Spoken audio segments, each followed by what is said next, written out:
নবীর ভালোবাসা প্রেম থাকবে না ততক্ষণ পর্যন্ত আপনার কোনো কিছুই কাজে আসবে না। এই জন্য আহলে সুন্নাত ওয়াল জামাতের আকীদা হচ্ছে যে প্রাণের চেয়ে বেশি ভালো নবীকে বাসতে হবে।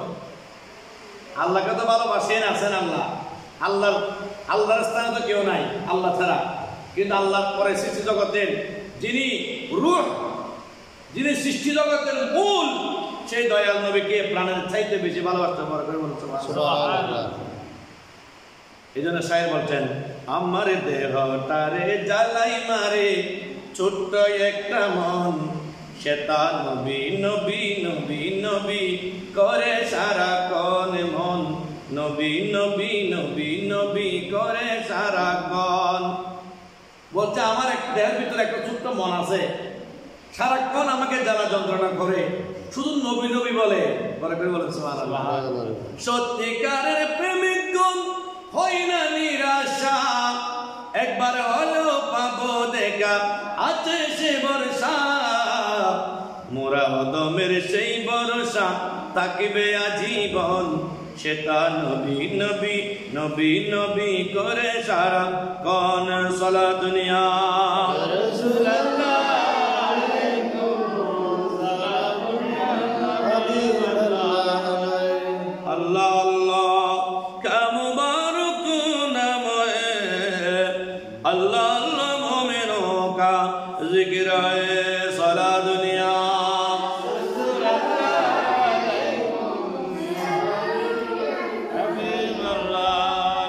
মাসের খুতবার মধ্যে তিনটা হাদিস শরীফ হুজুর করিম রউফুর রহিম সাল্লাল্লাহু আলাইহি সাল্লাম ওনার হাদিস শরীফ এসেছে। একটা হাদিস শরীফের মধ্যে আছে লা তাসুদ্দার রিহালা, লা তাসুদ্দার রিহালা, তোমার সফর শুদ্ধ হবে না, তোমার যাওয়াটা শুদ্ধ হবে না, তোমার যাওয়াটা ভালো হবে না, তোমার যাওয়াটা উত্তম হবে না। কিসের থেকে বললেন? ইল্লা লিসালাসাতি মাওয়াদিআ, তিনটা জায়গায় যাওয়াটা শুদ্ধ হবে। কয় জায়গায়? তিন জায়গায় বেশি সওয়াবের উদ্দেশ্যে, বেশি সওয়াব পাওয়ার উদ্দেশ্যে তিন জায়গায় গিয়ে নামাজ পড়া শুদ্ধ হবে, ভালো হবে, সওয়াব পাবে। একটা হচ্ছে আল মসজিদুল হারাম, আল্লাহর খানে কাবা, আর একটা হচ্ছে যে ওয়া মসজিদি হাযা, আমার এই মসজিদ অর্থাৎ মসজিদে নববী মদিনা শরীফ, আর একটা হচ্ছে যে ওয়া মসজিদুল আকসা, আর একটা হচ্ছে বাইতুল মুকদ্দাস, যেটা ইসলামের মুসলমানদের প্রথম কিবলা, যেটার দিকে ফিরে আমার দয়াল নবী কয়েক মাস নামাজও করেছেন, যেটার দিকে ফিরে নামাজ পড়ার সময় আমার দয়াল নবীর চেহারা মুবারক উপর দিকে রাখতেন। আল্লাহ বলছেন, ইয়া রাসূলুল্লাহ কদ নারা তাকাল্লুবা ওয়াজহিকা ফিস সামাই ফালানুওয়াল্লিয়ান্নাকা কিবলাতান তারদাহা, বলে ইয়া রাসূলুল্লাহ আমি দেখতে পাচ্ছি আপনি নামাজ পড়তেছেন, কিন্তু আপনার ওয়াজহুল মানে মুখ, আপনার মুখটা উপরের দিকে, আমি জানি আপনার অন্তরের মধ্যে কি গুজরতেছে। ইয়া রাসূলুল্লাহ আর দেরি করার সুযোগ নাই, 2 রাকাত নামাজ বাইতুল মুকদ্দাসের দিকে পড়েছেন, বাকি 2 রাকাত নামাজ খানে কাবার দিকে ঘুরে পড়েন। বড় করে বলুন সুবহানাল্লাহ। আমার নবী নামাজে, সাহাবায়ে কেরাম নামাজে, প্রত্যেকজনকে নিয়ে নামাজরত অবস্থায় আমার দয়াল নবী মুকদ্দাসের মুখ থেকে বাইতুল্লাহর দিকে মুখ করে নামাজ আদায় করেছেন। সুবহানাল্লাহ সুবহানাল্লাহ। নামাজ ভাঙ্গি না না, আমার নবী যেখানে থাকবে সেখানে নামাজ ভঙ্গ হবে না।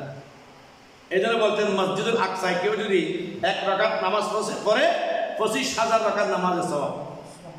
কয় হাজার? 25,000 রাকাত নামাজের সওয়াব। হ্যাঁ, আর যদি কেউ একবার আলহামদুলিল্লাহ শরীফ পড়ে কত হরফ? শুধু একটু নামাজের কথা বলছে, যে সেখানে কোরআন তেলাওয়াত জবাব আছে না। এরপরে বলছেন বাইতুল্লাহ শরীফ বললে 1 লক্ষ রাকাত, বাইতুল্লাহ শরীফে রাকাতে কয় লক্ষ?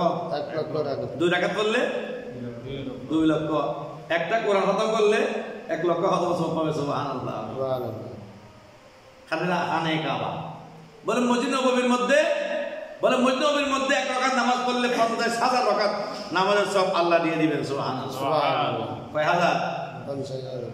আচ্ছা আয় আগুলি সারিয়ে রে ওই জমাইতুল ফলাত চললাম, বাইতুল মোকাররমাত গেলাম কই, হ্যাঁ বড় বড় মসজিদ আমার বাইরে 60 গম্বুজ 40 গম্বুজ অনেক বড় মসজিদ আছে, কাউকারি তিন লাগিয়ে এর ভিতরে আজ বেশি সব পাইও, জমা তো বেশি বড় হইব, নামাজ আড়ে হইব সব হইব না, হবে না তো, এটা তো হাদিসের কথা। অধিক সওয়াবের নিয়তে মহল্লার মসজিদে আসো, অধিক সওয়াবের নিয়তে কোথায় আসো? মহল্লার মসজিদের জন্য আমরা তখন দেখতাম যারা শহরে বিভিন্ন জায়গায় চাকরি বাকরি করতো, জুমার দিন হলে তারা প্রত্যেকজন ঘরে চলে আসতো, নিজের বসত ভিটে আসতো, সেখান থেকে সমাজের মসজিদে গিয়ে নামাজ পড়তো। কেন? ওইখান থেকে সমাজের সওয়াব বেশি। সমাজে আপনার হক আছে, এই যে আপনার 10 টাকা 20 টাকা করে দেন, এই মসজিদ আপনার থেকে হক পাবে। কারো কাছ থেকে দেন কোনো টাকা নেওয়া হয় না, টাকা নেওয়া হয় নাকি? সারা তোলা করা হয়েছে না, না হয় না। তাহলে ওই জুমার দিনে দেওয়া হয়, আমরা যা পারি তা বক্সের মধ্যে আমরা দিই। কিন্তু বলছেন এই মসজিদ মহল্লার মসজিদ, এটা সমস্ত মহল্লাবাসীর কাছ থেকে এটা হক পাবে। সর্বপ্রথম হকটা হচ্ছে যে প্রত্যেকে এসে 5 ওয়াক্ত নামাজ পড়া। দ্বিতীয় নম্বর হক হচ্ছে যে মসজিদ পরিচালনার ক্ষেত্রে সহযোগিতা করা। তৃতীয় নম্বর হক হচ্ছে যে কিভাবে মসজিদের উন্নয়ন করা যায় সেটাকে দিকে লক্ষ্য করা। বলেছ এই হকগুলো যদি বাস্তবায়ন না করা না হয়, তাহলে দায়িত্বহীনতার কারণে, অবহেলার কারণে কিয়ামতের ময়দানে আল্লাহর সামনে জবাবদিহি করতে হবে। হুজুর আরাত বলেন কি আরাত এলাকা সারি হাঁটাচ্ছি এখন আরাত যদি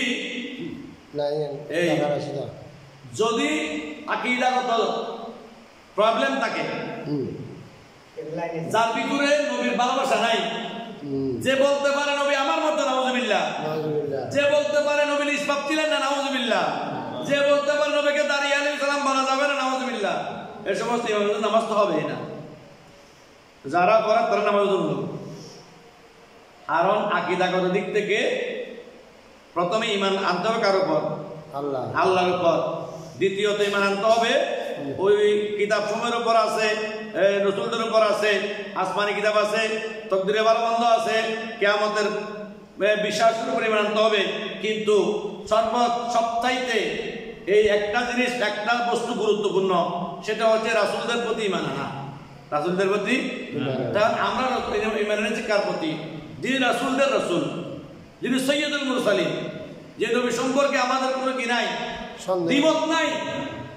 নবীর নূর, এটা নিয়ে আমাদের কোনো দ্বিমত নাই। নবী আমাদেরকে মদিনা পাক থেকে দেখছেন, এটা নিয়ে আমাদের দ্বিমত নাই। নবী আমাদের দরুদ শুনতে পাচ্ছেন, এটা নিয়ে আমাদের দ্বিমত নাই। তাহলে সে নবীর আশিক, সে নবীর কি?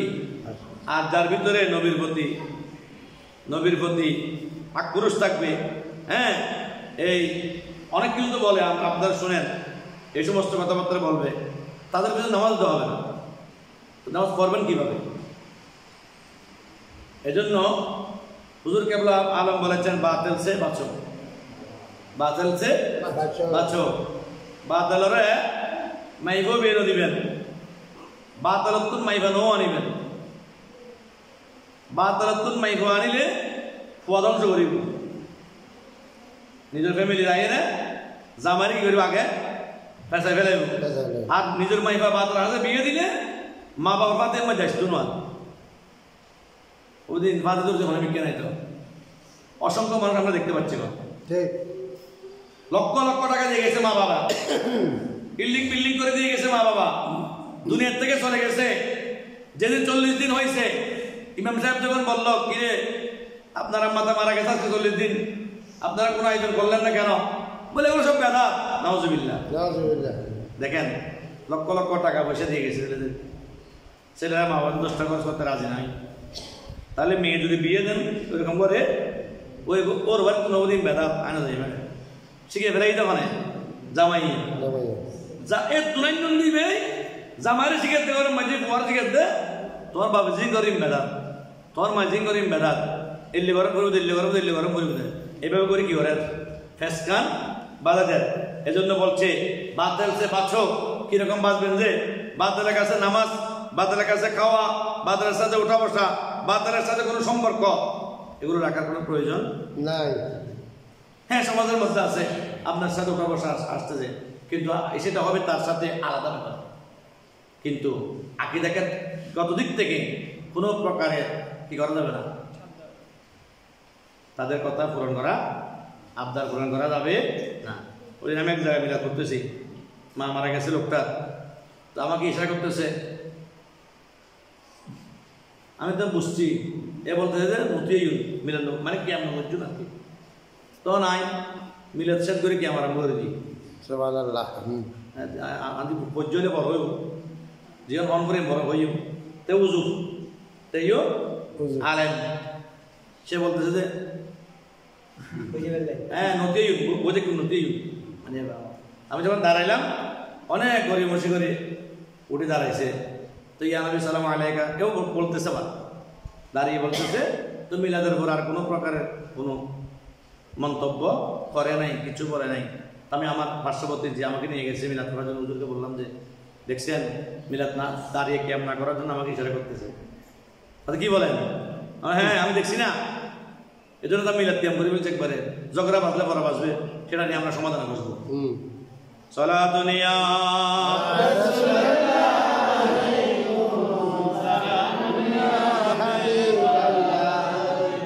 তাহলে বাতলাতুন বাসন করিব, বাতলের সাথে কোনো সম্পর্ক নাই, মাইবা বিয়েও দিবেন, ওয়াল্লা বোন মানিবেন, শেষ। قال النبي صلى الله تعالى عليه وسلم من زار قبري وجبت له شفاعتي। আমার দয়ালু বলছেন, কোন মানুষ যদি আমার রওজায়ে পাক জিয়ারত করে, যারা জিয়ারত নাই হয় তারা এখন ফরজের ভাগ বলতে পারি, কোন মানুষ যদি আল্লাহর বান্দা আমার উম্মত যদি আমার রওজায়ে পাক জিয়ারত করে, এখানে কবর উল্লেখ করা হয়েছে, আমার কবর জিয়ারত করে, কবর জিয়ারত, এখানে কবর জিয়ারত আসছে কিনা, তো অন্যান্য কবরগুলো জিয়ারত করা যাবে কিনা, যাবে। এখন তারা হঠাৎ যাবে কবর জিয়ারত জন্য করায়। ওয়াজাবাত লাহু শাফাআতি, সে আমার রওজা জিয়ারত করলো, তার এনাম, তার পুরস্কার, তার জজা হচ্ছে কঠিন মুসিবতের সময় কিয়ামতের ময়দানে আমি রাসূল তাকে সুপারিশ করে জান্নাতি করব। সুবহানাল্লাহ। রাসূল কি বলছেন? আমি জান্নাতি করব, তাকে সুপারিশ করব। আর যে জায়গায় রাসূল সুপারিশ করবেন, রাসূল তো সুপারিশ করার জন্য জবান মুবারক খুলতে দেরি, আল্লাহ তো বলছেন যাও তুমি জান্নাতে চলে যাও, আমার হাবিবের দয়া হয়েছে তোমার দিকে বেরে।